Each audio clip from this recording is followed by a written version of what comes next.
Bien, nos faltaron unos minutitos nada más para terminar este tema. Bien, espero que pongan presente, no sé si hace ratito pusieron presente, pero por favor les recuerdo que otra vez eh, anoten su asistencia. Bien, les decía que entonces estos estímulos pues nos van a dar respuestas que muchas van a ser conscientes y otras van a ser inconscientes. Pero bueno, de una manera muy general, esa es la manera en que actúan nuestras neuronas, esa es la manera en que se comunican ellas y que pues es parte precisamente de lo que de lo que conocemos como este misterio de la vida, ¿verdad? Otro punto importante en este tema es lo que vamos a llamar plasticidad nerviosa. Fíjense ustedes que los estudios de el cerebro, de las neuronas también, pues son estudios relativamente nuevos que hasta hace algunos años pues verdaderamente no se conocía mucho de cómo funcionaba el cerebro. Los estudios que se hacían, por ejemplo, en el siglo XIX, allá por 1800, pues lo más que se llegaba a hacer era que ya después de que una persona moría, le sacaban el cerebro y lo estudiaban. Recuerdo que precisamente a mediados de 1900, no sé la fecha exacta, pero por ahí de 1950, una cosa así, muere Albert Einstein y los científicos de Estados Unidos, los científicos de la época, insisten mucho a uno de sus hijos para que les permitan sacar el cerebro de este gran genio de Einstein y estudiarlo post-mortem, o sea, después de la muerte. Y bueno, el hijo no quiere mucho, pero finalmente accede porque entiende que su padre fue un gran científico, uno de los hombres más inteligentes de su época, etcétera, etcétera, y finalmente decide que sí les va a dar chance de extraer el cerebro. Y se ponen a estudiarlo, pero pues no encuentran muchas cosas. El cerebro así ya una vez que la persona ha muerto, pues no nos dice muchas cosas.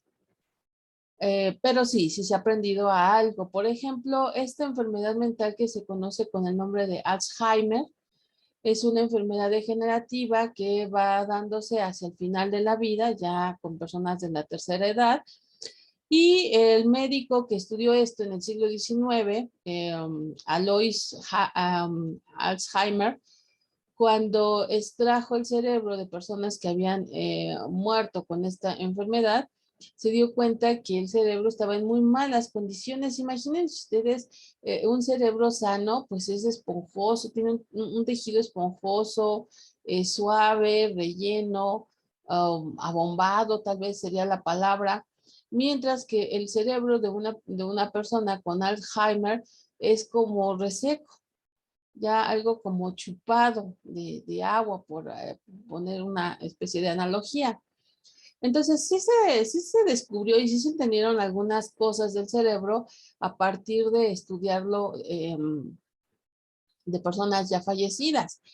Pero el gran boom, el gran hito del conocimiento del cerebro se dio en la década de 1990, porque a partir de ese momento se conocieron, o mejor dicho, se empezaron a diseñar, a inventar muchos tipos de aparatos que permitieron comenzar a ver al cerebro en vivo. Por ejemplo, las cámaras de resonancia magnética. Un paciente, un individuo, entra vivo y consciente, por supuesto, a una cámara de resonancia magnética y entonces el cerebro, o más bien dicho, la máquina, nos proporciona imágenes del cerebro trabajando en toda su potencialidad al 100%. Y es por ponerles un ejemplo, muchos tipos de artefactos hoy en día que nos han permitido conocer cómo funciona el cerebro en momentos determinados. Y bueno, entonces a partir de eso es que en los años 90 se comienza a entender más el cerebro. Fíjense ustedes que cuando yo terminé la universidad, por ahí de principios de 1990 precisamente, existía todavía la creencia de que las neuronas, cuando nosotros nacíamos, pues ya nacían en una cantidad determinada. Dicho sea de paso, se habla de que nosotros contamos con 100,000 millones de neuronas en nuestro cerebro. Y que estas 100,000 millones de neuronas, pues cuando nosotros nacíamos ya estaban allí y que a lo largo de nuestra existencia estas neuronas se iban a morir y que no había manera de recuperarlas. Cuando nosotros nos caemos y nos hacemos una herida en la piel, nos sale una costra y después pero mientras está la costra presente, nuestro tejido, nuestra piel, se sigue reconstituyendo, de tal forma que en un momento determinado la costra se nos va a caer, pero la piel ya está reconstituida.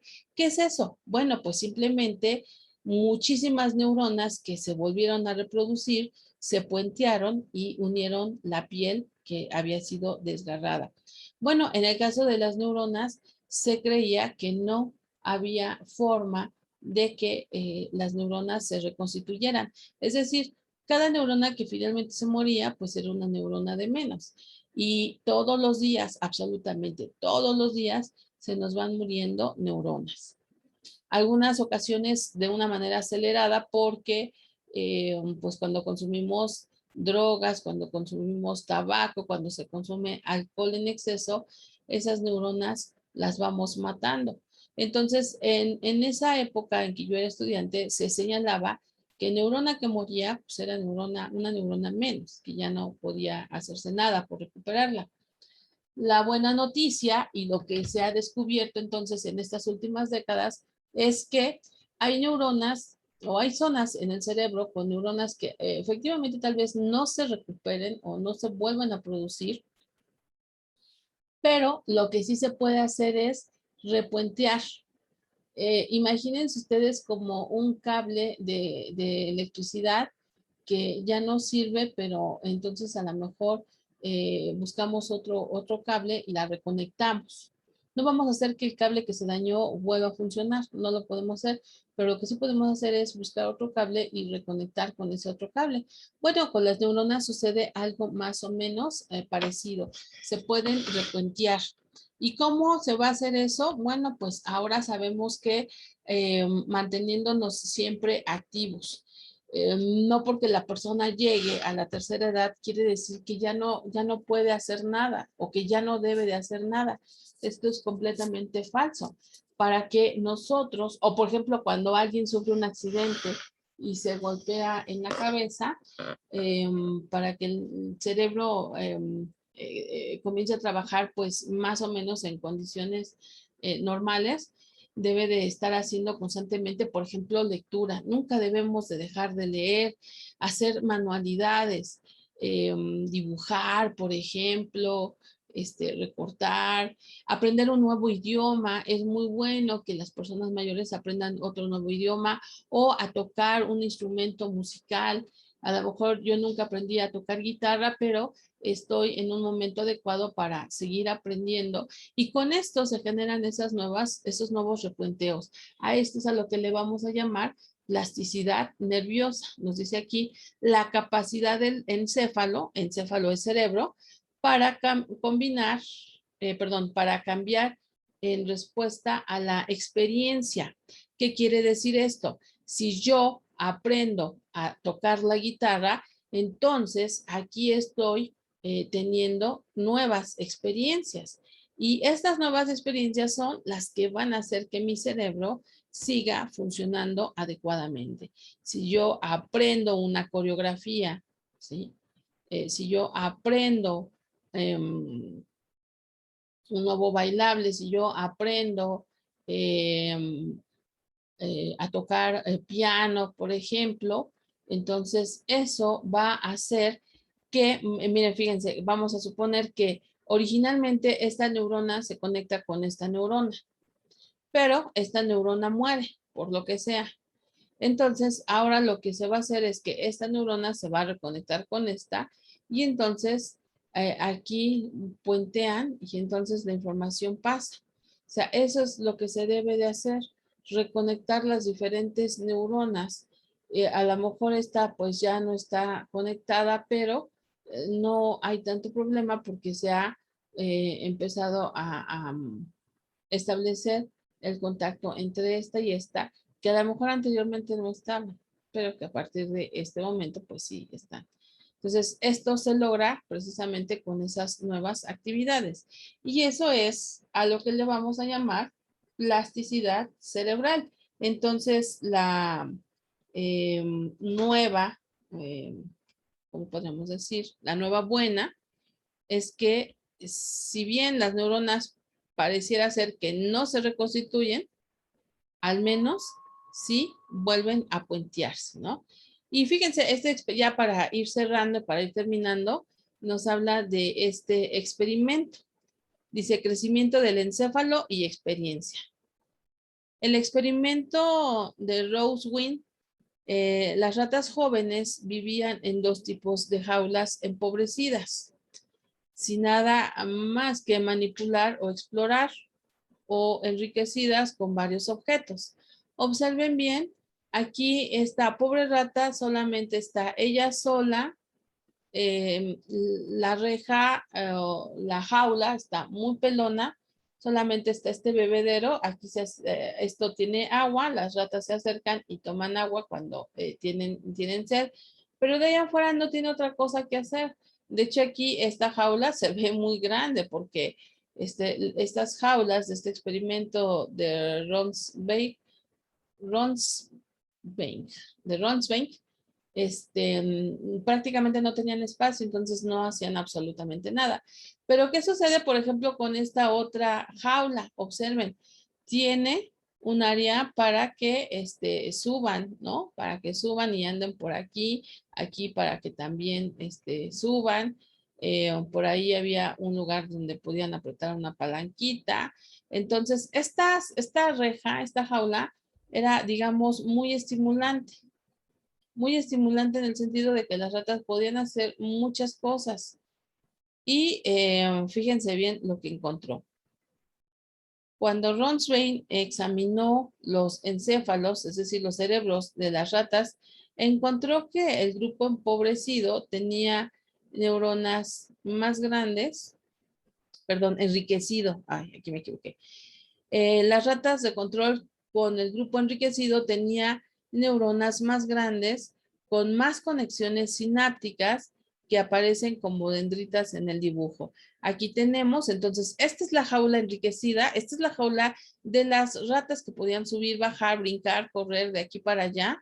Y entonces, fíjense bien, estas neuronas como tienen muchas ramificaciones. Pero ¿qué pasa cuando eh, analizan las neuronas de esta rata que prácticamente no puede hacer nada, no se puede mover? Entonces, sus terminales nerviosas, sus dendritas, son muy pobres, realmente no podía hacer nada y entonces, pues, su cerebro, digamos, no se desarrolló. Bueno, pues esto es parte de esto que decía yo como plasticidad neuronal. Si nosotros nos podemos hacer cosas, nuestro cerebro va a trabajar adecuadamente, ¿no? Pero bueno, ok, entonces en este momento dejamos aquí ya esta última sesión de psicología, bueno, última del día de hoy. Tenemos 4 presentes y tengo 7 participantes. Esto quiere decir que hay 3 personas que aún no han puesto presente. Entonces espero que todos los que faltan lo hagan. ¿Sale? Bueno, terminamos esta sesión. Gracias por su atención. Y les pido que continuemos con la siguiente.